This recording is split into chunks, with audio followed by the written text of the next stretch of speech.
A business doesn't know it's got a problem until it knows it's got a problem. The regulator's trying to drive down fair value for customers. So a lot of businesses are thinking, hang on a minute, our profit in 2018 was this, our profit in 2020 is this, it's declining. How do we address this? Because the regulator's driving down what we can charge for ongoing service and initial charge. How do we make ourselves more efficient? A lot of businesses are now coming to us going, we need to be more efficient. We've got to be more efficient. We're seeing margins hit so hard. How do we become more efficient? And that more efficiency is, rather than spending 35 hours on a case, we're trying to drive that right down by bringing technology in.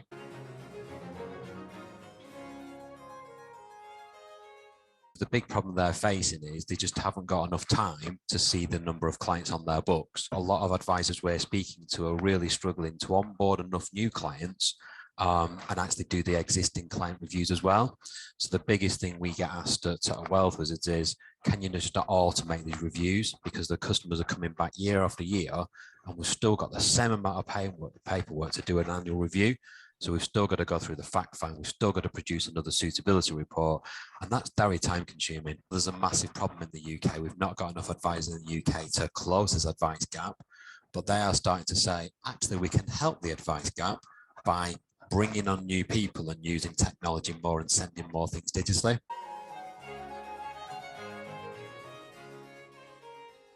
If you ask a client, what do you see a good advisor as? Someone that listens to me. Someone that in the first meeting, if I talk more than you do, that's not a good first meeting. So someone that can actually listen. I joked at a presentation I did once in the, will we move to a world of, Alexa, top my pension up by £50. But even Alexa won't be able to go, are you sure about that? Can you afford to do that? Are you sure that's the right thing to do? Are you sure you've not got enough protection in place? Are you sure? That's where humans come in. So for me, everyone should be able to get advice in this country. If I can actually show through a computer, I've taken into account your attitude to risk, I've taken into account your investment experience, I've kept it digital, I've kept the cost down, but you still need that personalization. If I put 50,000 customers through that, they might all come out as risk level 3, risk level 4, but you still need that personalization bit to say, why is that suitable for that individual? And I think that's where Turo, for example, comes in, because we've still got that ability to add that personalization.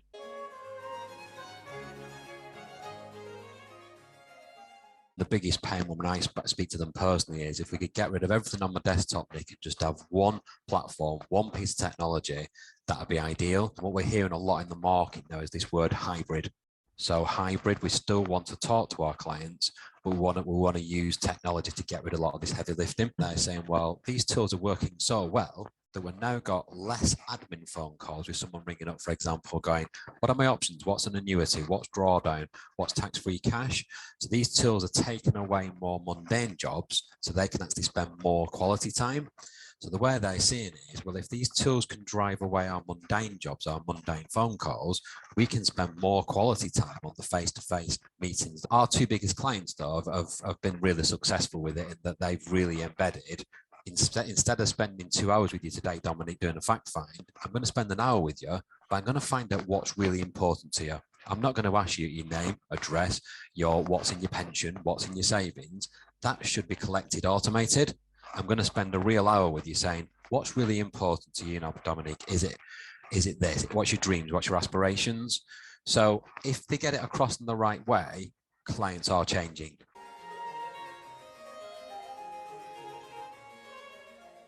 This is what Turo can do. So for example, a 35-hour process can be driven right down to an optimum of 8 hours once the technology is fully running and installed.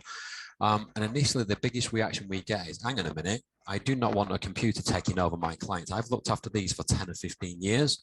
I still want that personal touch. But what they don't want to do is just get rid of the customer to a computer. So they often say to us, we like automation, but we certainly don't want to lose our personal touch. So what we're really saying is, you will not lose control. You won't lose control, because we're going to remove the 4 key pain points of your job. And the key pain points, as I see it, is onboarding, doing the fact find every year, writing the suitability report, and doing the diagnosis in between first and second interview. Now, once we actually say that to an advisor, they'll say, well, that means I still get to talk to my customer at the first interview? Yes. I still get to see the customer at the presentation? Yes. The customers still get access to me? Yes. So really technology is just taking away what they would deem themselves as the horrible parts of their job.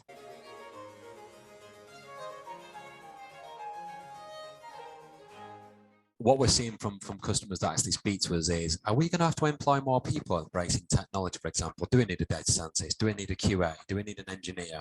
And we always say, well, no, because that's why you come to a technology provider. You don't need that in-house. You are good at what you do. You're an advisor. You've got power planners. You've got people that work for you. We are not trying to turn a finance advice business into a technology provider. We've got the expertise. We've got chartered financial planners in Turo. We've got the engineers. We've got the QA. We've got the data analysts. You don't need to bring that into your business. Effectively, you are outsourcing that to a trusted brand. That initial reaction is, whoa, I'm going to need all these people sat in my business. No, they don't.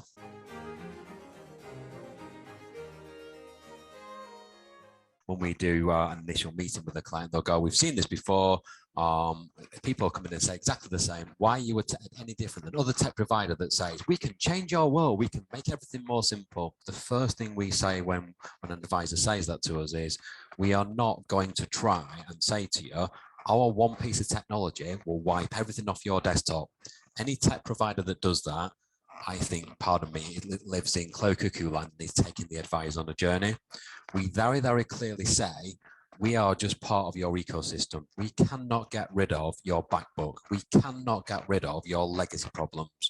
What we're going to try and do is make the journey more seamless for you as the advisor and for your clients. Your clients should find it easy to come in, easy to transact, and easy to get out again. Turo will not replace all your technology. It'll just make your job a little bit easier.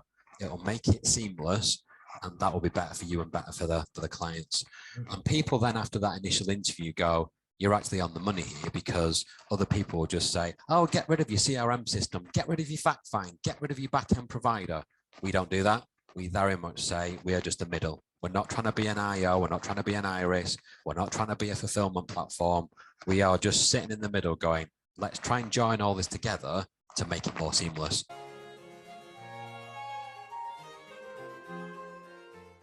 Data's king. Data, we need to be able to collect that. These tools can also collect data. So what they're seeing is, actually, where I'd spend 30 minutes in an interview asking you for stuff I should know, if someone's gone through a pension tool online, they've put the pension value in, they've put the state pension in, they might have put the DB in. So a lot of feedback we get is, actually, you've made my job easier, and I've got the data I need to have a better conversation with my client. So even if they've got legacy systems, can we actually get APIs to bring that information into a system that they can use more easily and the client can use more easily? Clients are saying, well, you should know what's going through my bank account, my income, my expenditure, my gas, my electric. And I think data aggregation companies will become more and more prominent in the industry.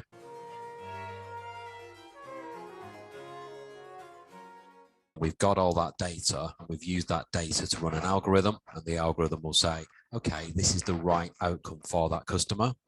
But we've still got advisors looking at that going, yes, but I need to consider this soft fact. You always need, I think, the override facility for a human advisor to say, yes, but. And it's that yes, but that you need to be able to choose your own solution, or certainly validate what the algorithm's saying as well.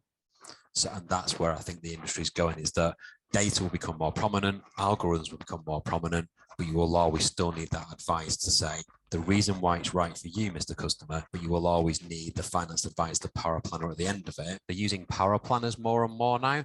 So a lot of the jobs that they used to do 3 or 4 years ago, they're saying, well, power planners can do the writing of the suitability report, for example, the write-up of the first interview when they come back from a meeting, and often the write-up of the diagnosis.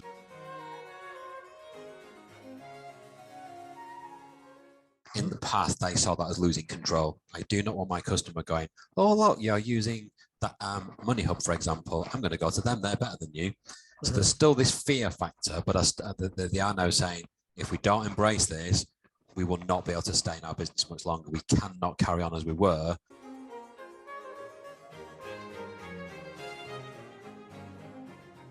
We're not seeing people go, we need to be able to talk to people about 9 areas. We need to be tax experts. We need to be inheritance tax experts. We need to be able to see the mortgage. We'll bring in someone that can deal with that kind of business. They're trying to keep it internal rather than outsource it, though. because again, what they're saying is we do not want to lose control of these clients. And if they don't look after those other needs, perhaps if they go to another provider that offers that more holistic view, that they will lose their assets under management, and that's a threat to their business.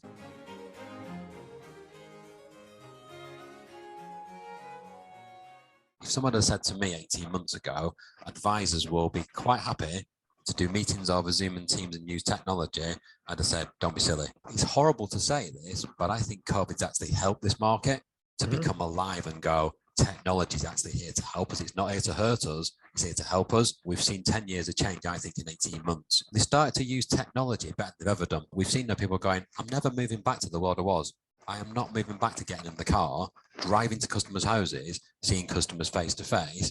Now, what we've seen from some businesses, well, what I was doing before pandemic, I was seeing 4 people a week. What I've realized now, I can see 9 and 10 people a week on Zoom and Teams, so I can see more volume. They're still saying that the volume, but we are now saying, well, actually, these low-end clients, can we automate that even more? Can I give them more digital tools? Can I make this process easier? These new customers can come on board digitally. They can self-serve. They can do as much as they possibly can. But when they want to, they can get to us as an advisor, and that's the hybrid bit.